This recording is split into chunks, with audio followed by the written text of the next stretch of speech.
ডাক্তারবাবু, আমার বাবাকে বাঁচান ডাক্তারবাবু, আমার বাবাকে বাঁচান। কি হয়েছে? সকালে বললো বুকে যন্ত্রণা হচ্ছে, তারপর আর কথা বলেনি। ঠিক আছে, তুমি ওখানে দাঁড়াও, ওকে ওটিতে নিয়ে এসো।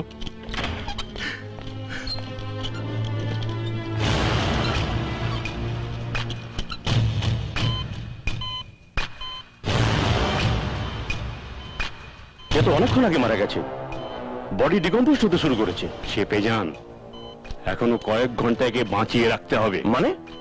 মানে এদের বাড়ির লোকের উইক পয়েন্টটাই তো হচ্ছে আমাদের ক্যাশ পয়েন্ট। ডাক্তারবাবু, আমার বাবা। একেবারে শেষ করে তো নিয়ে এসছো, একটা বড় অপারেশন করতে হবে, 50,000 টাকা ক্যাশে জমা করে দাও। 50,000 টাকা? আমি গরিব মানুষ বাবা, এত টাকা কোত্থেকে পাবো? তাহলে আমি কি করব? বাবাকে নিয়ে যাও, এখানে চিকিৎসা হবে না। না না ডাক্তারবাবু, আপনি অপারেশনের ব্যবস্থা করুন, আমি টাকা নিয়ে আসছি, আমি টাকা নিয়ে আসছি। এই নিন।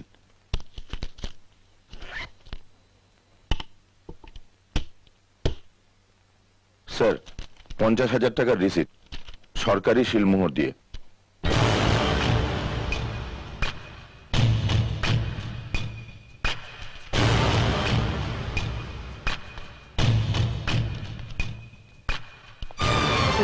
ডাক্তারবাবু, এই দেখুন 50,000 টাকা জমা করে দিয়েছি। ঠিক আছে ঠিক আছে, এই ওষুধগুলো তাড়াতাড়ি নিয়ে আসুন, হ্যাঁ। অপারেশনের জন্য লাগবে। হ্যাঁ। বাইরে কোথাও থেকে নেবেন না, হসপিটালের মেডিকেল শপ থেকে নেবেন।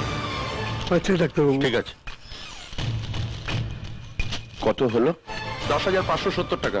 স্যার, হ্যাঁ, ওষুধ আর এই 10,570 টাকার রিসিপ্ট। তুমি যাও। ইয়েস। দিন।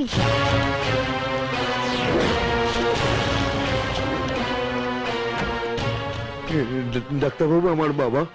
দেখো, তোমার বাবার কেসটা খুব কমপ্লিকেটেড, আর এরকম অপারেশন করা কোনো ডাক্তার আমাদের এখানে নেই। তাহলে? তুমি চিন্তা করো না, একজন ডাক্তার বিদেশ থেকে আজই আমাদের হাসপাতালে আসছেন, আর তার সঙ্গে আমার কথাবার্তা সব হয়ে গেছে। তবে একটু কস্টলি, প্রত্যেকটা অপারেশন করতে 1 লাখ টাকা করে নেন। এত টাকা ওই কোথায় পাবো ডাক্তারবাবু? বাবু, আমাকে একটু দয়া করুন। দেখো বাবা, আমি দয়া করলে তো তোমার বাবা বেঁচে উঠবে না। বাবাকে বাঁচাতে হলে ঘটি বাটি বেচে যে করে পারো টাকাটা জোগাড় করো। উনি এক্ষুনি এসে পড়বেন। Hello, doctor Bhatnagar. Hello hello, welcome welcome. আপনার ফোন পেয়ে তো আমি চলে এলাম। ইনি পেশেন্টের ছেলে। আচ্ছা, don't worry, I am here. যাও, তাড়াতাড়ি টাকাটা জমা করে দাও, তারপরেই অপারেশন হবে। Please come doctor. ইয়েস।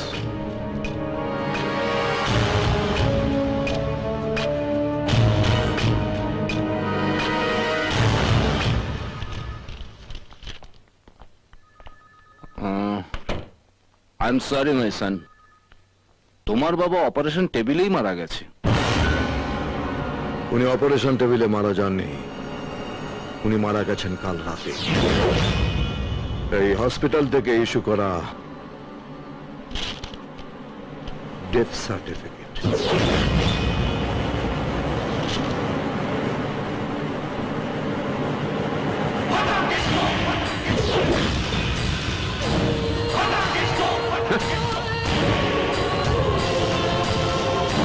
স্বরাষ্ট্রমন্ত্রী ফাটাকেষ্ট। গুন্ডা ফাটাকেষ্ট। 7 দিনের জন্য শুধু পোশাকটা বদলেছি।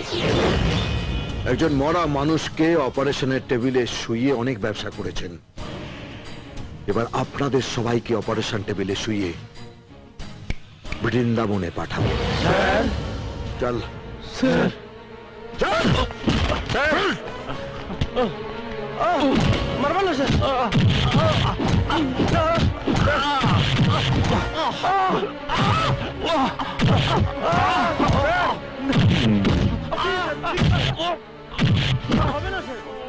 আরো কয়েকটা বৃন্দাবনের রিজার্ভেশন করাতে হবে।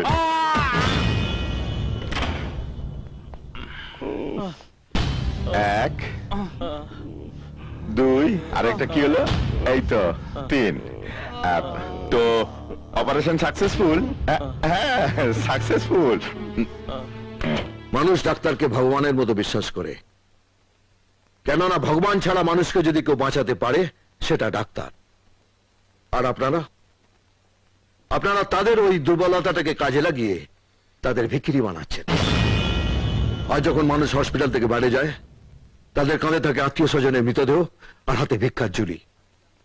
আপনাদের সব টাকা ফেরত দিতে হবে, আর সেটা দিতে হবে আপনাদের নিজেদের অ্যাকাউন্ট থেকে। টাকা আমরা একা খাই না স্যার, অর্ধেক হেলথ মিনিস্টারকে দিতে হয়, নইলে আমাদের গ্রামে ট্রান্সফার করে দেওয়া হবে। হেলথ মিনিস্টারকে রণদেব পালের শালা, অবৈধ স্ত্রীর বৈধ ভাই, সেই সূত্রে শালা। শালাকে এখানে নিয়ে এসো। শালাতে দেখছি একটা রিজার্ভেশন করতে হবে। হ্যালো, স্বাস্থ্য দপ্তর?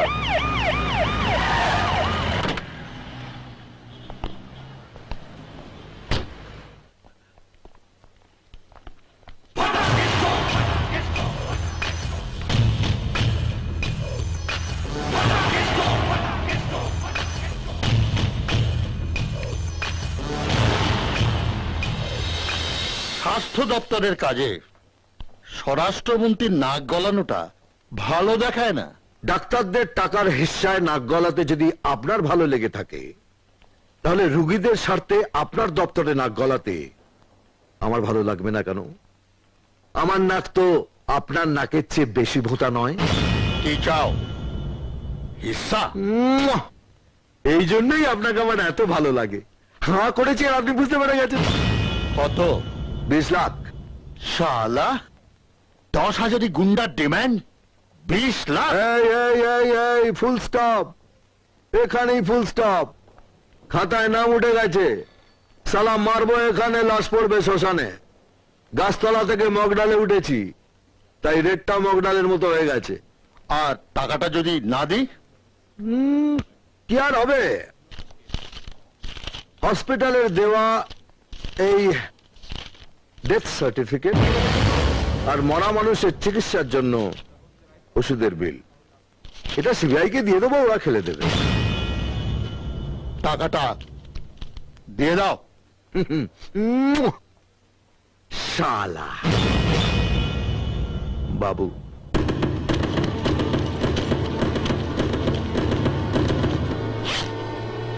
এই নিন স্যার।